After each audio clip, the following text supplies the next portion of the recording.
गरीब गरीब होते चला जा रहा है। जनधन योजना का खाता हमारे माता बहनों को ठग करके खुलवाया गया। इसमें 15-15 लाख रुपया आएंगे, लेकिन एक फूटी कौड़ी भी आज 10 साल में नसीब नहीं हुआ है। दूसरी बात, बहुत जोर से चिल्ला चिल्ला के कहते हैं कि 5 लाख रुपया तक हम मुफ्त इलाज के लिए स्मार्ट कार्ड दिए हैं, लेकिन कोई भी स्मार्ट कार्ड कहीं पर किसी अस्पताल में काम नहीं करता है। जब मरने के मरणशैया पर पहुंचता है तब कहा जाता है कि अब अस्पताल में एडमिट होगा, इसमें पैसा कटेगा। तो गरीब लोग जब मरेंगे तभी मान लीजिए जो स्मार्ट कार्ड काम करेगा मरने के बाद।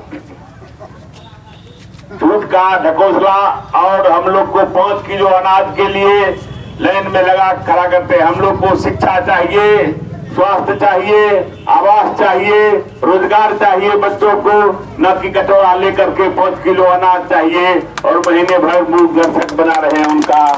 यही बात हम करना चाहते हैं विशेष। आज देश के अंदर में जो हुक्मरान है वह तानाशाह है। वह देश के अंदर में चंद पूंजीपतियों का वह कठपुतली बन के रह रहा है। भाजपा कोई पार्टी नहीं है, यह पूंजीपतियों का एक तरह से उसका गुलाम पार्टी है। जैसे नरेंद्र मोदी का देश के मीडिया सब गुलाम है, उसी तरह से भाजपा भारत के पूंजीपतियों का गुलाम है। आप लोग जानना चाहेंगे पूंजीपति किसको कहते हैं। आप जानकर आपको आश्चर्य होगा कि भारत वर्ष के अंदर में 22 पूंजीपति ऐसे हैं जिनको 1 घंटा की आमदनी 200 करोड़ रुपया है। भारत वर्ष में 200 घराना, 22 घराना ऐसा है जिसका 1 घंटा की कमाई 200 करोड़ है।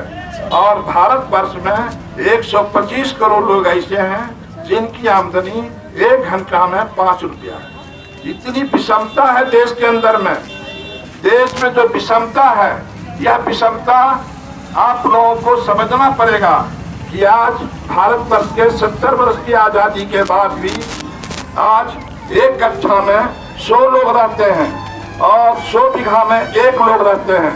आज जो चोर है उसका कुत्ता सोना का सिकड़ी पिलता है, गरीब का बच्चा दवा के बिना मर जाता है। ये आपकी आजादी है। आज जो आपकी आजादी मिली है, जहाँ पर विषमता के धरातल पर हम लोग खड़ा हैं। आज जितनी कष्ट है, आज देखिए कोरोना काल में हमने 200 आदमी की सेवा की, जिसमें पपरौर के लोग भी थे। उस समय 10,000 और 15,000 रुपया में 14 दिन ऑक्सीजन लगाकर सब लोगों का जान बचाए। और बेगूसराय में उस समय कोरोना काल में 4 लाख और 5 लाख रुपया लोग ले रहे थे। तो मैं यह पूछना चाहता हूं कि आज देश के अंदर में जो सरकारी स्कूल है आज बंद के कगार पर है, सरकारी अस्पताल बंद के कगार पर है और निजी अस्पताल, निजी स्कूल, मैं एक प्राइवेट स्कूल बने हॉस्पिटल चलाता हूं, लेकिन हकीकत में आज प्राइवेट स्कूल हो या प्राइवेट अस्पताल हो, वह राजस्व का मूल लगता है। वहां पर गरीबों को लूटा जाता है। यह सरकार की मिलीभगत से होती है और करोड़ों करोड़ देश के अंदर में बड़े बड़े पार्टी का, भाजपा ऐसे सांप्रदायिक पार्टी को चंदा दिया जाता है। आज जितना भी अस्पताल है वह करोड़ों करोड़, बेगूसराय में 100 अस्पताल का पता हमको है। वो अस्पताल में गिरिराज सिंह को 1 लाख, 2 लाख, 4 लाख, 5 लाख रुपया चंदा दिया है, लेकिन आज हमारे अवधेश राय को 1 पैसा भी नहीं दिया है। वह गरीबों का शोषण करने वाला अस्पताल, गरीबों का लूटने वाला वह स्कूल को मैं आप लोगों को वादा करता हूं कि राहुल गांधी की सरकार बनेगी, निजी अस्पताल, निजी स्कूल को बंद किया जाएगा और टाटा बिरला और बारा की संपत्तियों को छीन कर गरीबों में बांटा जाएगा। इसीलिए आज कहते हैं नरेंद्र मोदी की हम लोग का आपका मंगलसूत्र छीन लेगा, लेकिन यह आपको भरमाने की बात है। ऐसे गंभीर समय में आपको भरमाना नहीं है। ऐसे गरीब बने गंभीर समय में आपको सचेत होना है, जागरूक होना है। यह संपत्ति गरीबी आपके कारण पहले पैसा लूटकर अंग्रेज ले जाता था, लेकिन आज के समय में आपकी संपत्ति को लूटकर संपत्ति आज टाटा बिरला और अदानी और अंबानी ले जा रहा है। इसलिए हमारी लड़ाई है, गरीबों की हक की बात है। यदि आप गरीब के हक की बात करते हैं तो निश्चित तौर पर आपको बुलंदी से हसुआ वाली पर आपको वोट देना होगा, नहीं तो यह प्रजातंत्र, यह आपका संविधान छीना जाएगा। यह संविधान बाबा साहब अम्बेडकर का है। बाबा साहब अम्बेडकर को कितनी कठिनाई हुई, कितना मुसीबत का सामना करना पड़ा। स्कूल के बाहर में उनको बैठना पड़ता था, उनको जो है पानी पीने नहीं दिया जाता था, उनको बेंच पर बैठने नहीं दिया जाता था, लेकिन आपके लिए उन्होंने संविधान का निर्माण किया। यह संविधान गरीबों के लिए फूल माला है और पूंजीपतियों के लिए यह आग का दरिया है। यदि आप चाहते हैं कि संविधान की रक्षा हो तो गरीबों की रक्षा होगा। यदि संविधान से खत्म हो जाएगा तो पूंजीपति के लिए जो है बहुत कष्ट होगा। इसलिए संविधान माने गरीबों का रक्षा, कानून माने गरीबों का रक्षा, कानून माने गरीबों का हक की बात करना। लेकिन आज भारत वर्ष के अंदर में हिंदू राष्ट्र की बात हो रही है। मैं यह पूछना चाहता हूं, भारत वर्ष में जब गांधी जी से पूछा गया कि देश में किसका राष्ट्र होना चाहिए, तो उनसे पूछा गया धर्म का राष्ट्र नहीं होना चाहिए। उन्होंने कहा कि राजनीति का धर्म की राजनीति होनी चाहिए। तो गांधी जी से पूछा गया कौन सा राजनीति, तो उन्होंने कहा कि राजनीति का धर्म। राजनीति का धर्म क्या होता है? शिक्षा, चिकित्सा, बिजली, पानी, गरीबों का समुन्नत करना, गरीबों को सम्मानजनक जिंदगी जीने के लिए अवसर प्रदान करना, गरीबों के बच्चे के आंखों में आंसू पोंछना और गरीबों के औरतों का मान सम्मान होना, यही है हमारा राजनीति का धर्म। लेकिन यह भाजपा वाले चाहते हैं कि यहाँ पर धर्म की राजनीति हो, ताकि आपकी जो रोटी मिलती है उसको छीन लिया जाए। देश में मनुस्मृति को लागू किया जाए। मनुस्मृति के अंदर में, देश के अंदर में बैकवर्ड फॉरवर्ड कोई नहीं है। फिर आपको वह सामंतवाद की गुलामी की जिंदगी जीना पड़ेगा। आपको जो है पढ़ाई छीन ली जाएगी, आज आप लोगों की नौकरी छीन ली जाएगी, आपके साथ जो है भेदभाव की वही आग जलाई जाएगी। इसलिए मैं चाहता हूं भारत वर्ष में संविधान का राष्ट्र बने। भारत वर्ष में कहता है कि हिंदुओं पर खतरा है, लेकिन दोस्तों भारत वर्ष में हिंदुओं पर खतरा नहीं है, हिंदू पर खतरा नहीं है। भारत वर्ष के राष्ट्रपति हिंदू हैं, भारत वर्ष के उपराष्ट्रपति हिंदू हैं, प्रधानमंत्री हिंदू हैं, कलेक्टर, एसपी, सीएम, डीएम सब हिंदू हैं। तो खतरा कहां से आ गया? यहाँ पर खतरा नहीं है, खतरा है मनुस्मृति लाने के लिए। आज संविधान पर खतरा नहीं है, उसके कुर्सी पर नरेंद्र मोदी पर खतरा है। इसलिए वह चाहते हैं कि देश के अंदर में किसी तरह से संविधान को नष्ट नाबूद कर दें और मनुस्मृति को लागू करें और जात पात धर्म भेदभाव की आग में देश को जलाया जाए, देश को तोड़ा जाए। इसलिए दोस्त 13 तारीख को आपके जो प्रिय उम्मीदवार हैं अवधेश कुमार राय जी का हसुआ वाली के वोट पर आप उनको वोट दीजिएगा। आज मैं यह कहना चाहता हूं कि मैं तो कल अभी ही मैं भाषण दे रहा था मोकामा में, वहां पर अशोक महतो खड़ा है, मैंने उनकी पत्नी अनीता देवी। हमने यही कहा कि भाजपा का चुनाव चिन्ह होना चाहिए था चूहा और सांप छाप। इस 10 वर्ष के दरमियान आप देखते होंगे चूहा का काम है बिल बनाना और सांप का काम है निवास करना। आज भाजपा ने पूंजीपतियों के लिए यह चूहा बनकर बिल बनाया, उसमें पूंजीपति निवास कर रहा है। इसलिए कमल छाप नहीं होना चाहिए, इसका चुनाव चिन्ह चूहा और सांप छाप होना चाहिए। इसलिए दोस्तों हम यह कहना चाहते हैं कि देश के अंदर में ये चूहा सांप छाप की पार्टी को सदा के लिए देश से इसको रुखसत कर दें। 13 तारीख को उसका जनाजा निकाल दें। यही आप लोगों से कहना चाहता हूं। आप अपने नहीं दे सकते वोट, अपने बच्चे के भविष्य के बारे में सोचे। यदि हमारे पूर्वजों ने अपने देश के लिए शहीद हुए थे, शहादत दी थी, तो निश्चित तौर पर आपने कुछ लाभ उठाया। इसी तरह से यदि आज 13 तारीख को अब चूक गए तो आने वाले कल में फिर फिर आपका गुलामी सामंतवाद के जंजीर में कस दिया जाएगा। ऐसे वक्त में आपको विवेकपूर्ण ढंग से अपने मत का उपयोग करना है। आज आपने देखा कि नरेंद्र मोदी ने जब 1914 का इलेक्शन हो रहा था तो उन्होंने जनता के सामने यही वादा किया था कि हम भारतवर्ष में हर साल 2 करोड़ नौकरी देंगे। उन्होंने वादा किया था कि देश के अंदर में हम जो है देश के अंदर में 15 लाख हर लोगों के खाता में पहुंचाएंगे। लेकिन आपने देखा कि नरेंद्र मोदी ने वर्ष 2 करोड़ नौकरी क्या देंगे, 15 लाख खाता में क्या पहुंचाएंगे। नोटबंदी कर उन्होंने करोड़ों करोड़ रुपया जनता से वसूल करके नरेंद्र मोदी ने अडानी और अंबानी को दे दिया और उसी 1 साल के अंदर में देश का कल कारखाना, देश का हवाई अड्डा, देश का रेल, देश का ब्रिज, देश का रोड और देश के तमाम उद्योग धंधे को अब नरेंद्र मोदी ने अडानी अंबानी को बेच दिया आप ही के पैसा से। वह नोटबंदी नहीं था, वह ब्लैक मनी को सफेद करने का सबसे बड़ा नरेंद्र मोदी का हथियार था।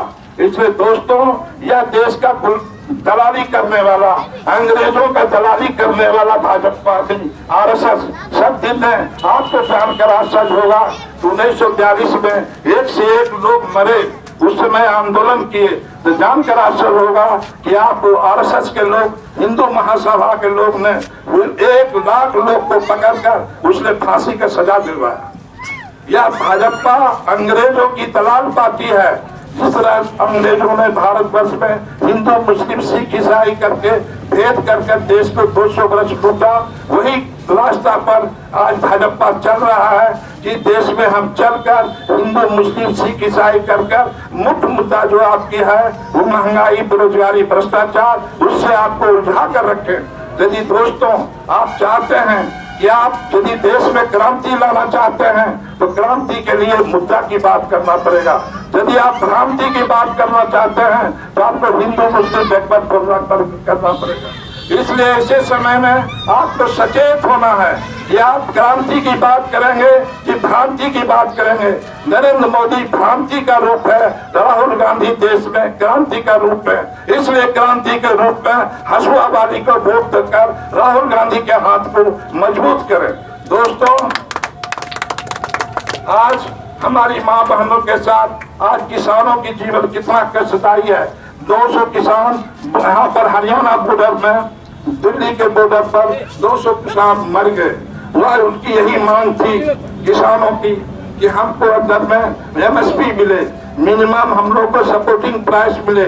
आज तक आप सोचिए कि आप पपलौर के अंदर में है तो आप अपना सिंघाड़ा बेचते हैं, उसका भी दाम निर्धारित करते हैं। आप यदि मिठाई बेचते हैं तो उसका भी दाम निर्धारित करते हैं, कुरकुरे के भी दाम है उसको निर्धारित करते हैं। लेकिन भारत का वो महान किसान, भारत का महान किसान कि जो कि अपने हजार मन खेत में 10 मन 20 मन गल्ला को घर खेत में रखता है और आकर घर में सोता है, उसका कलेजा कितना बड़ा है। लेकिन उसका जब दाम, जब उसका फसल कटती है, जब फसल कटती है, जब उसका अनाज निकलता है तो जानकर आश्चर्य होगा उस समय उसकी दाम जो है अनाज का 5 रुपए, 6 रुपए, 1000 रुपए, 1500, लेकिन जब मार्केट में जाता है तो 4000 और 5000 में।